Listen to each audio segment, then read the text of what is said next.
EVM machine के खिलाफ जिलाधिकारी हरिद्वार के यहाँ धरना प्रदर्शन।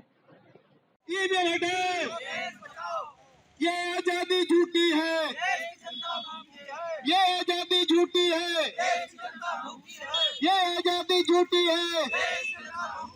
ईवीएम घोटाला की सरकार, मेश्राम साहब संघर्ष करो, मेश्राम साहब संघर्ष करो, मेश्राम साहब संघर्ष करो। ईवीएम हटाओ, ईवीएम हटाओ, ईवीएम हटाओ, ईवीएम हटाओ। ईवीएम घोटाला की सरकार, ईवीएम घोटाला की सरकार।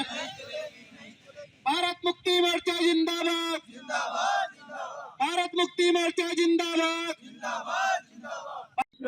जी सर नाम क्या सर? मेरा नाम संजय मूल निवासी है, मैं राष्ट्रीय सचिव बहुजन मुक्ति पार्टी। जी, आज ये जो दूसरा चरण है और ईवीएम विरोध के ये धरना प्रदर्शन वो करा गया है, तो किस उद्देश्य से करा गया है?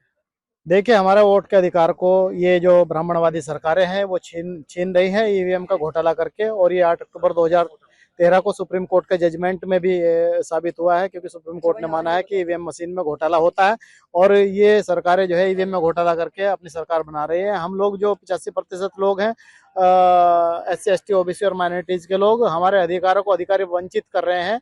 संविधान में कहा गया था कि इस देश में फ्री फेयर एंड ट्रांसपेरेंट चुनाव होना चाहिए, लेकिन ये उस चुनाव आयोग जो है फ्री फेयर एंड ट्रांसपेरेंट चुनाव नहीं कर रहा है। ये वोट का अधिकार हमारा छीन रहा है ईवीएम का घोटाला करके। तो जो भाजपा सरकार है वो कहती है कि पारदर्शी जो चुनाव है वो ईवीएम से हो रहा है, तो आपका क्या कहना है इसमें? किस तरीके से पारदर्शी चुनाव हो रहा है आप देख लीजिएगा। अनियंत्रित सरकार ये बना रही है, इनको वोट की जरूरत नहीं है। और सुप्रीम कोर्ट ने कहा है कि सुप्रीम कोर्ट से बड़ी थोड़ी है ये भाजपा सरकार। सुप्रीम कोर्ट ने 8 अक्टूबर 2013 को कहा है कि इससे जो है फ्री फेयर एंड ट्रांसपेरेंट चुनाव नहीं होता है। आप दिखाओ ईवीएम मशीन को, हमारे सामने दिखाओ, हम हैक करके दिखाते हैं उसको। हमारे पास बहुत सारे वैज्ञानिक है जो उसको हैक करके दिखाएंगे। और ऐसी कोई भी चीज नहीं है जो इलेक्ट्रॉनिक हो और वो जो है उसमें मैनिपुलेट नहीं किया जा सकता है। बिल्कुल किया जा सकता है और होता है उसमें निश्चित रूप से।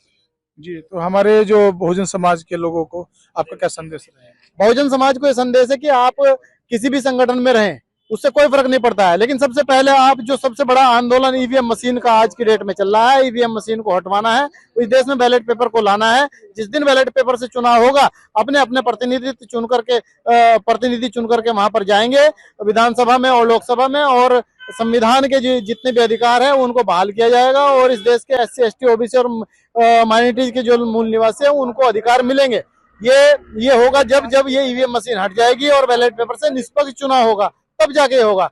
आदरणीय वामन मेश्राम साहब ने पूरे देश के अंदर ये बिगुल बजा दिया है और वो आज बच्चे को पता है कि ईवीएम मशीन में घोटाला हो रहा है। और वो ईवीएम मशीन को जब तक हटेगी नहीं तब तक जो है हम लोग उसका आंदोलन जारी रखेंगे। अगर ये चुनाव आयोग को हम लोग घेरने के लिए जा रहे हैं 31 तारीख को दिल्ली में, लाखों लोगों का मोर्चा लेकर के आदरणीय वामन मेश्राम साहब के नेतृत्व में। अगर ये ईवीएम मशीन चुनाव आयोग नहीं हटाता है तो आने वाले 2024 में हम जगह जगह पर ईवीएम मशीन को तोड़ने का काम करेंगे।